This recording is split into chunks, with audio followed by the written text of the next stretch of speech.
আমাদের সংস্কৃতি, আমাদের সংস্কার সর্বদা থাকবে আমাদের সাথে। ভারতের মহান গ্রন্থ আর কাব্যের সম্পূর্ণ সংকলন। সাবস্ক্রাইব করুন তিলক। সম্রাট, শাস্ত্র বলে যে যখন নিজের এই রাজ্যের রাজা শক্তিশালী হয়ে যায় আর যখন ওর পাত ও ভীষণ বাধিত হয়ে যায়, তখনই ওকে অন্য রাজ্যের উপরে আক্রমণ করার উচিত।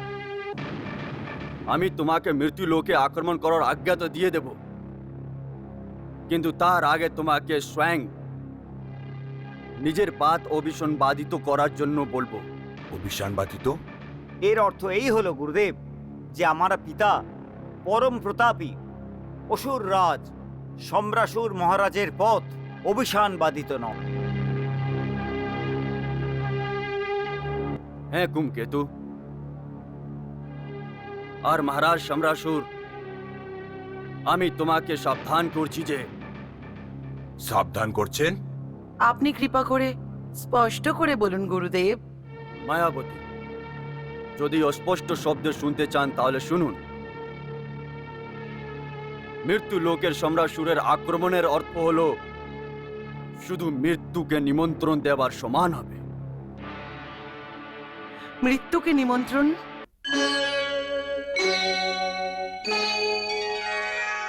হে মায়াবতী, তুমি গত যুদ্ধে একটি পুত্রকে হারিয়েছিলে।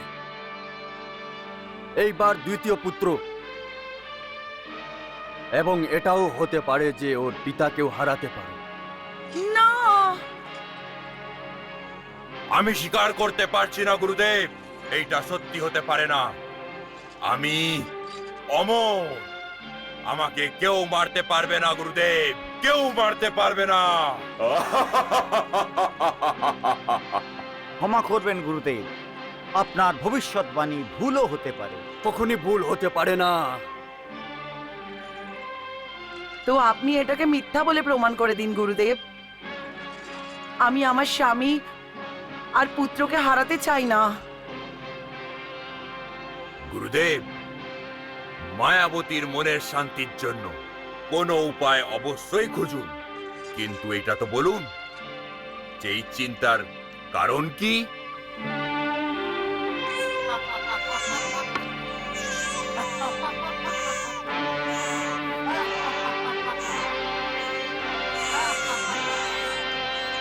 এই বাচ্চার কাঁদা শুনতে পাচ্ছেন?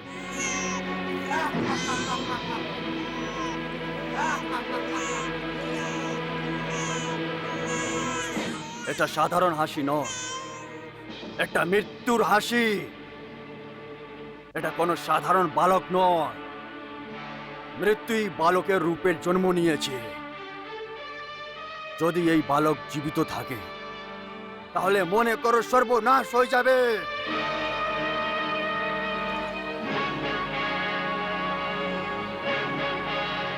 দায়িত্বরাজ, এই বালকের বধ হবে তোমার নিরপতার বচনে।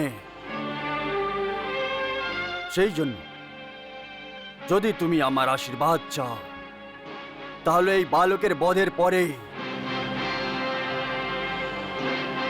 তার আগে তোমাকে শুধু এই আশীর্বাদই দিতে পারবো যে যাতে তুমি প্রদ্যুম্নকে বধ করতে সক্ষম হও।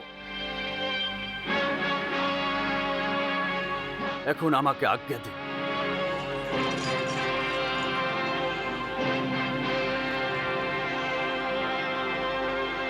পুত্র কুম্ভকেতু, গুরুদেবকে আশ্রম পর্যন্ত পৌঁছে দিয়ে এসো।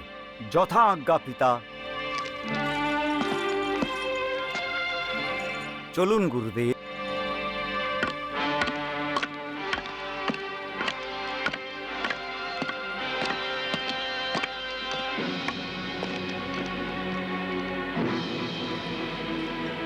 গুরুদেব এটা কি বলে গেলেন?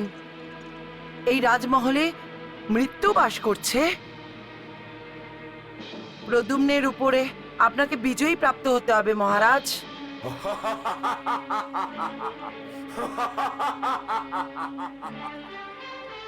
গুরুদেব তো আমাদেরকে ভীষণভাবে অস্থির করে গেলেন মহারাজ।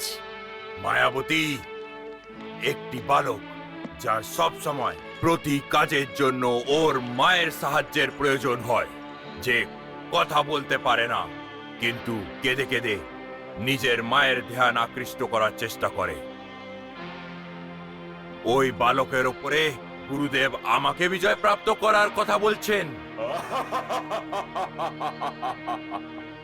এই সম্বরাসুরকে যে আদি মা পার্বতীর থেকে বর প্রাপ্ত করেছে, ওকে একজন বালকের উপরে বিজয় প্রাপ্ত করার কথা বলছেন।